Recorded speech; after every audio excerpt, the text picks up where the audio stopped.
Nous sommes dans la commune de Tabar, plus précisément à Tabar 16, et les conditions de vie des riverains de cette zone sont choquantes. Depuis l'année 2018, l'entrée qui ouvre sur la voie principale en direction de la place publique de Clercine est condamnée.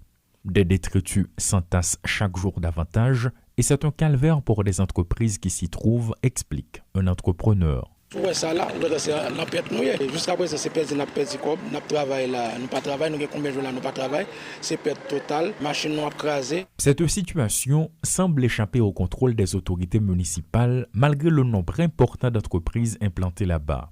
Des démarches administratives ont été lancées, mais sans grand succès.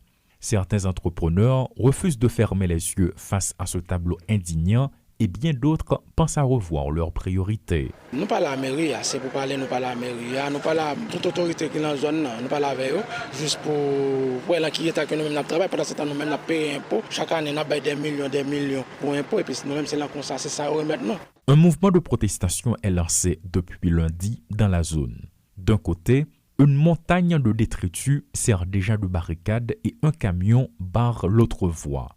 En outre, de grosses pierres, du sable, entre autres, sont sur la chaussée dans l'objectif de réaménager la route. Une initiative citoyenne dans la mesure où la mairie de Tabar est exclue du jeu.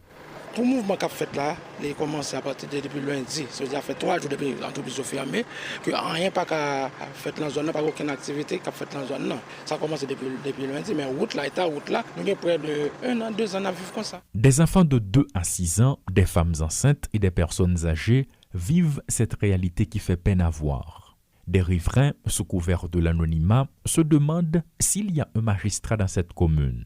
Néanmoins, de grandes entreprises de la zone qui fournissent à des centaines de citoyens leur gagne-pain menacent de fermer leurs portes.